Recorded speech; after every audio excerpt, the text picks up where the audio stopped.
大家好，欢迎来到听书学史。人生并非总是按照我们的意愿进行，而常常受到看不见的力量的左右。现在就打破这种错误的观念吧。实际上，每个人的人生都可以按照自己的意愿展开，这才是这个世界的真相。这次，我想和大家讨论心理训练师梯谷幸斯先生提出的以真实的自我冲破潜意识的法则。如果你认为人生不可能按照自己的意愿进行，那么这种想法是错误的。作者认为，导致这种错误信念的原因在于你没有活出真正的自我。许多人被虚构的信念和错误的自我形象所困扰，无法真实表达自我。他们常常在无意识中感到偏离轨道。为什么会偏离轨道呢？因为我们生活在一个社会性的环境中，我们的行为受到社会规范的影响。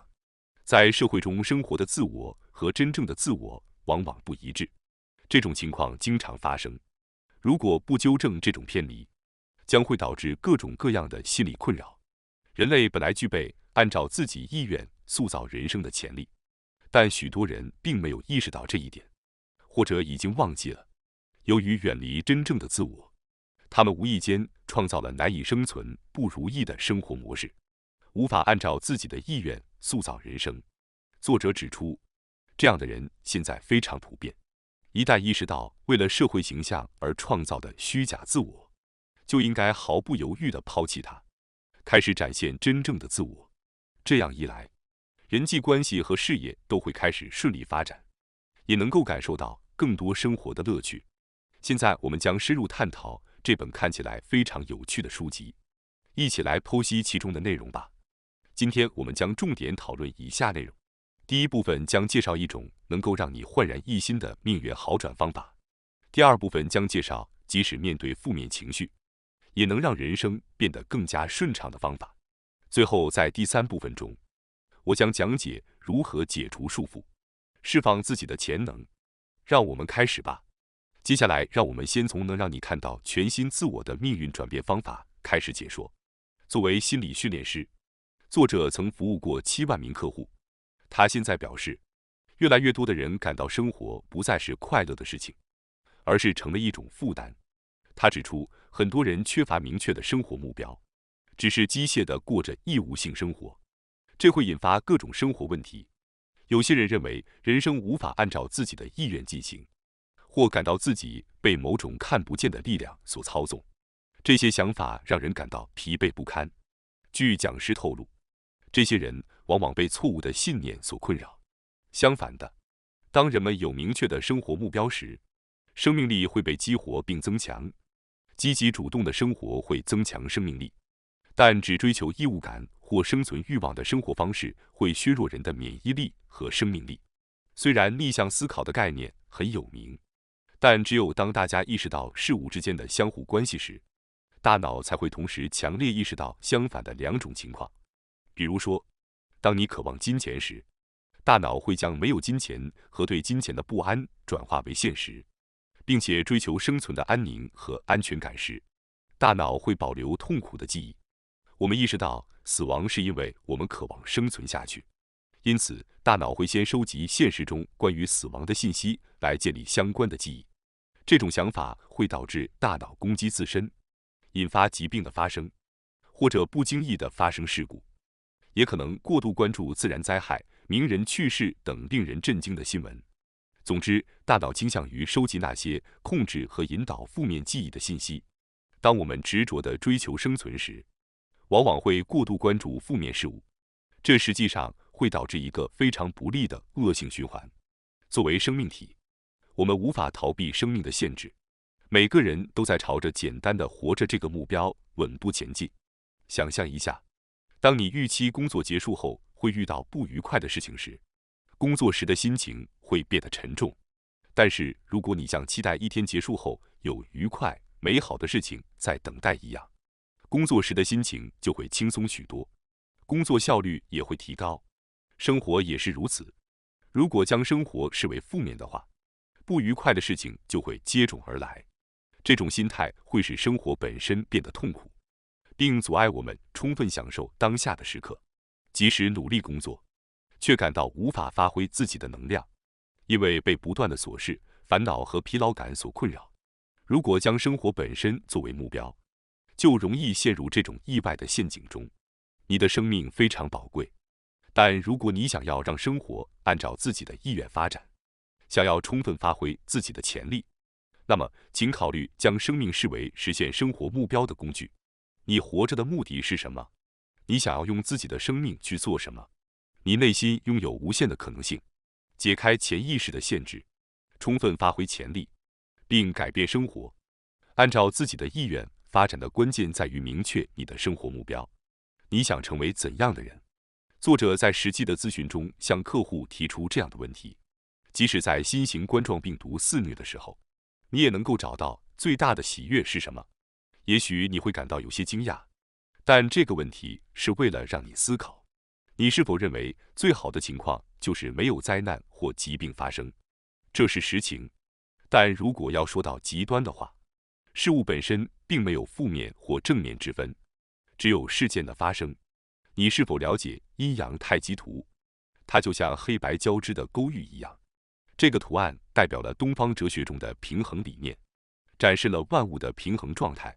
在太极图中，黑白相互交织，大的部分中有小的部分，小的部分中还有更小的部分。阴阳始终是一对存在，不存在完全的阴或完全的阳。这体现了一分为二，二分为四的思想，意味着任何事物都包含了无穷无尽的内在元素和层次。这个概念强调了事物的多样性和丰富性，同时也暗示了事物内部的微妙关系和平衡。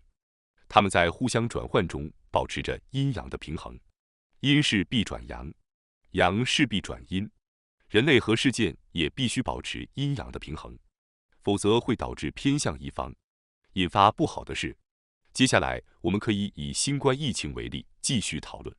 新冠疫情是一场灾难，我们是否把它定义为绝对的不幸和负面事件，从而停止了深入思考呢？这种反应很自然，但如果止步于此，可能会使你无法看清生活中的重要事物。以新冠疫情为例，你能想到其中最大的喜悦是什么吗？当听到这个问题时，大多数人都会感到吃惊。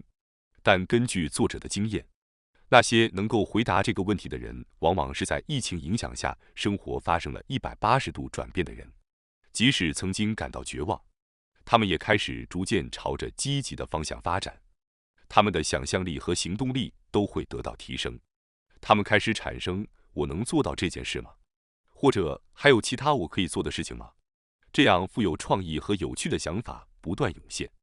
无论处于何种困境，总会有新的可能性在涌现。即使你不能立即回答上面的问题，也没有关系。由于没有一个确定的正确答案，因此重要的是逐渐找到自己的答案。例如，你可以思考一些值得感恩的事情，或者因为某些原因而发生转变的地方，以及由某些事件带来的启示。我想借此机会，请大家思考一下过去工作中的挑战、人际关系的波折、健康问题，甚至是看过的电影。看看这些看似不顺利的经历对你的新生活有何意义？它们对你来说意味着什么？也许你曾经认为自己经历了巨大的不幸或负面事件，但经过深思熟虑后会发现，这些经历对你是必要的。它们或许带来了重要的改变，使你朝着更好的方向发展。你可能也有类似的经历，认识到这些经历是为了学习和成长。因此，希望你能意识到其中的意义，并不断从中汲取经验教训。每个人的生活都会发生必要的事情，并与必要的人相遇，就像阴阳太极图所表达的那样，一个阴必然伴随着阳。这意味着事物总是同时存在着积极和消极的两面，因此关注其中的哪一面取决于个人的选择。然而，专注于积极的一面会使人更容易引导生活朝着期望的方向发展。所以，先前提出的问题就是关注事物积极的一面，并在那种情况下寻找感激和喜悦的练习是最佳的方法。也许你提出问题时不会立即得到答案，但不要紧，因为大脑有持续寻找答案的功能，渐渐的会有各种各样的答案浮现出来。这些答案会激活其他潜在的记忆，并逐渐与之关联，引发大脑中各种记忆的调整和整合，这具有改变现实的引导作用。此外，观察周围发生的事情并思考为什么需要经历这些，是获得独特视角的有效方法之一。在这个时代，拥有与众不同的独特视角的人会受到重视，周围也会需要他们，并且他们会变得更加活跃。接下来，我们将解释一下生活中负面因素越多，事情就越顺利的原理。我们已经探讨过，事物通常都具有阴阳两面，即使最初看起来很消极的事件，也绝非完全消极，必定存在积极的一面。然而，一般人往往会压抑负面情绪，比如愤怒、焦虑和恐惧。他们可能会通过喝酒、和朋友狂欢或者看有趣的电影来掩饰这些负面情绪，但这些行为只是暂时的安慰，并没有真正解决问题。精神分析学奠基人弗洛伊德曾说过，我们并不真正了解那些被压抑在内心深处的负面情绪，他们会在日后以更难以控制的方式表现出来。如果过度压抑负面情绪，认为自己不存在这些情绪，那么被埋藏的真实自我迟早会爆发出来，完全颠覆表面的自我形象，展现内心的真实面貌，并显现出我们内心深处的痛苦和挣扎。这种情况会更加明显。这时，我们可能会开始大声宣称自己有多糟糕。这种现象利用了今天的潜意识，采取了一种巧妙而难以对抗的方式。我们今天要讨论的是在显性意识中难以进行辩论的问题，同时针对个人最敏感的方面进行各种方式的展示，比如试图通过自我毁灭的行为或者攻击自己的身体导致疾病等方式开始失控。潜意识，也就是真正的自我，会通过这种方式来震撼并且唤醒我们的显性意识，让我们无法忽视真实的自我存在，并且通过多种手段进行干预。然而，如果不能接受真实的自我，而是将其割裂出来作为一个弱点或情绪化的一面，那么必须接受那些被否认的负面自我作为真实自我的一部分，我们就会试图否认它们，想要把它们从内心深处抹去。但这些消极情绪也是真实自我的一部分，我们需要接受它们。这些情绪存在是有原因的，我们不能忽视它们。然而，大多数人都会把自己不愿直视的情绪埋藏在心底，比如无法原谅父母、上司，或是曾经欺负自己的人等等。无论这些情感有多么难以启齿，重要的并非是这些无法原谅的情感本身，而是要理解其中隐含的目的。负面情感是深入自我内心的入口，通过不断探究这些情感产生的原因，深入了解自己内心，我们就能发现所有的挣扎和经历都是为了找到自己想要成为的模样，找到当前的生活目标。相反，如果对这些负面情感视而不见或排斥，就会迷失生活的方向。每个人的生活中都会面对负面的一面，这是不可避免的，因为没有完美的生活，也没有绝对顺利的人生。那么，为什么我们要经历这些负面呢？因为那是我们成长的必要过程。通过思考和挣扎，我们学会解决问题，并将这些经验传授给他人，这就是我们的使命。换句话说，真正的自我正在教导我们。比如，假设你要选择一位老师来教你生活这门课程，一个是从温室中培养出来的、知识丰富但缺乏实践经验的 A 老师，另一个是经历过坎坷并且克服生活波折的 B 老师，你更愿意向谁学习呢？大多数人会选择 B 老师，因为人类有从实际经验中学习的本能欲望。换言之，为了影响和帮助他人，我们需要先经历那些负面经历和体验，这是我们人生中不可或缺的部分，也是从一开始就被设计好的。厌恶自己、否认自己、虚假的自己、消极的自己。当我们开始接受这些自我作为真实自我的一部分时，我们的内在人格和外在人格开始融合，最终可以回归真实的自我。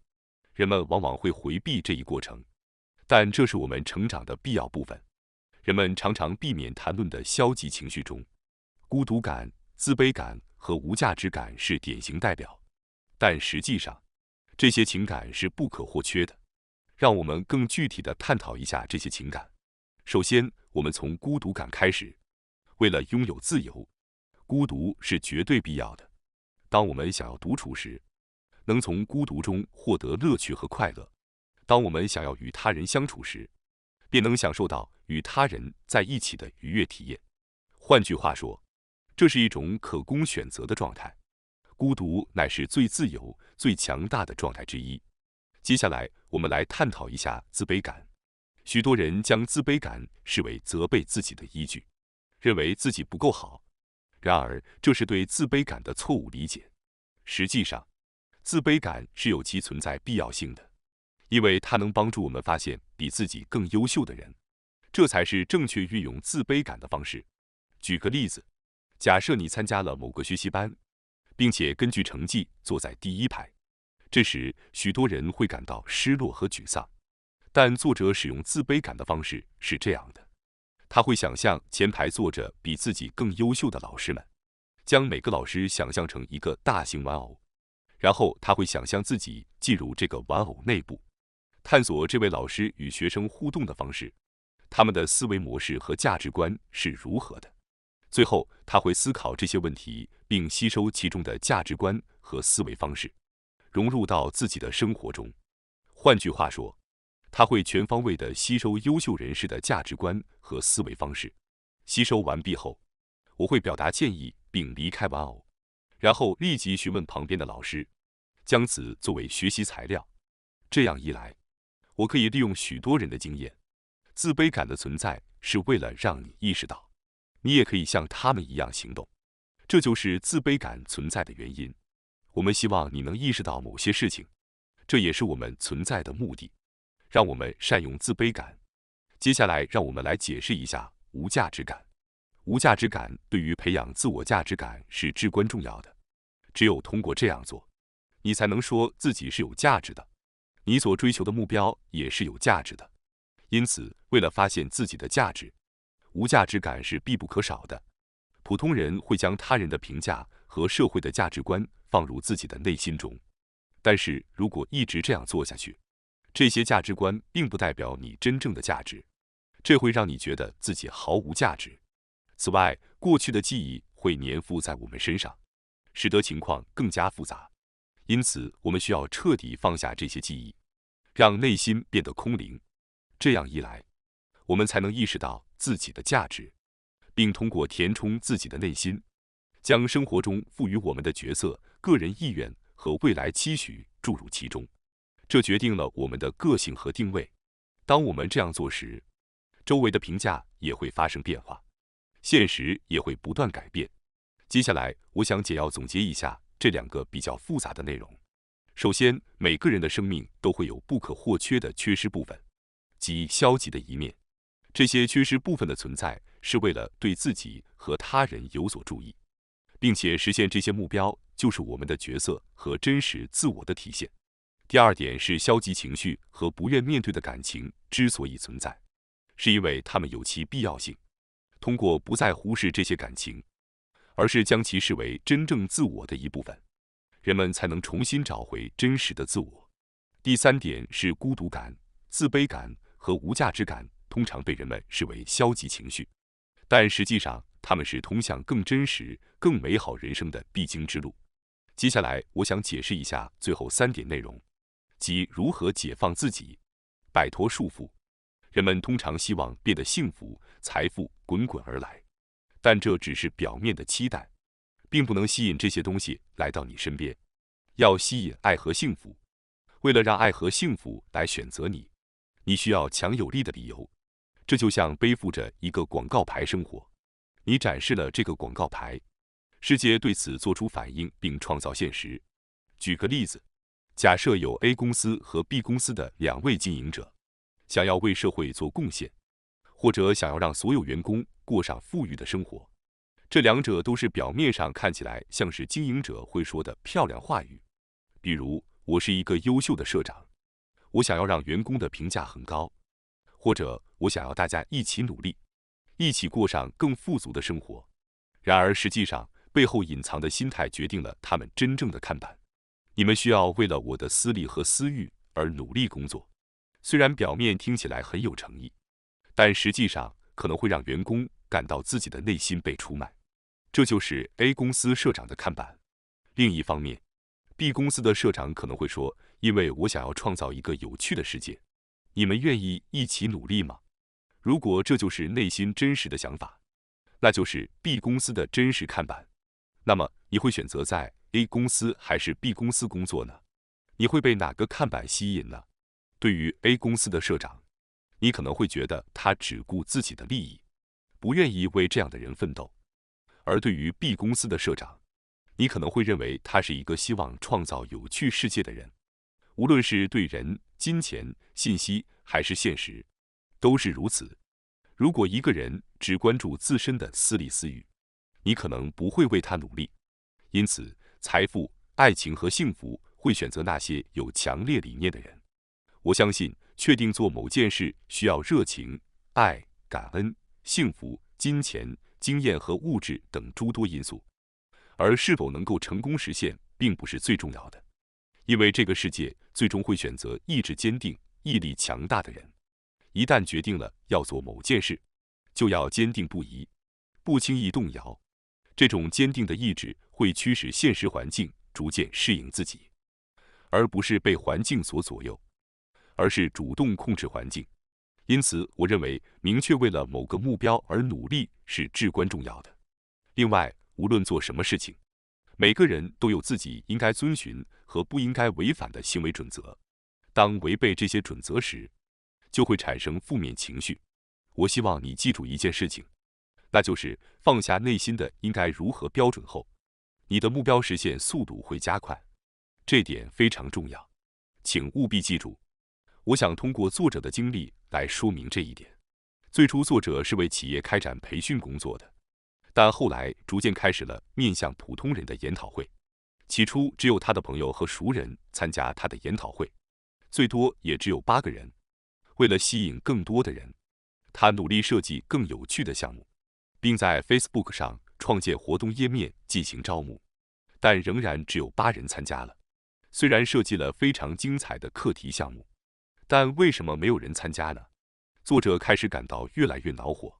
然后作者意识到了一个重要的事实，他一直认为自己设计的非常有趣的项目应该能够吸引更多人，这就是他感到烦躁的原因。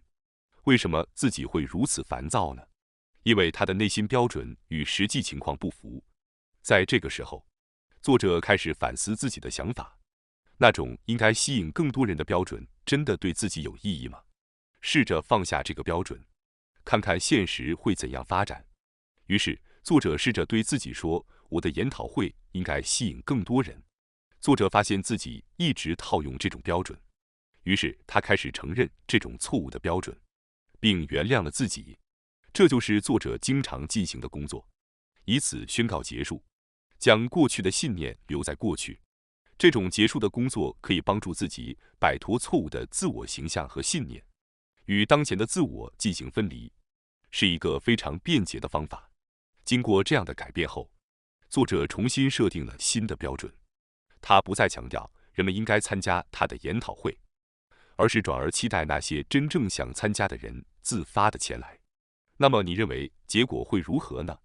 第二天早上醒来时，发现原本只有8人参加的活动，最终达到了25人的参与人数，并成功举办了研讨会。通过这次经历，作者明白了自己过去设定的应该和不应该的标准，实际上是阻碍了现实，也就是阻碍了吸引更多参与者。换句话说，背后对于人们应该聚集的焦虑与担忧，实际上阻碍了吸引更多参与者的机会。最终发现，阻碍参与者的是作者自己。作者意识到自己内在标准会限制发展后，采取了前面提到的重新设定方法，并不断将新标准融入潜意识。慢慢的，研讨会的参与者数量增加了10倍多。当内心承载着应该如何、不应该如何这样的义务标准时，会产生各种负面影响。所以，当感到困难时，应该审视内在标准，问问他们的必要性是为了什么。重要的是，设定目标时不要过于关注改变自己或取悦他人等念头，这些并不重要。关键在于找到自己想做的事情和目标，然后自己努力去实现。从这里开始，一个积极的循环就会展开。我们需要明确自己的目标和价值观，不被外部环境左右，才能吸引到生活中丰富的事物和体验。审视内在的潜意识，并确保它们的必要性和合理性，有助于解除负面影响，让我们的生活更加顺畅和积极。希望这些观点对你有所启发和帮助。今天的内容就到这里，感谢大家收看今天的节目。如果你喜欢我们分享的内容，记得点赞、订阅并开启小铃铛通知，第一时间获取我们的更新。在下次的节目中，我们将继续为大家分享更多有益的书籍。再次感谢大家的支持，我们下期再见。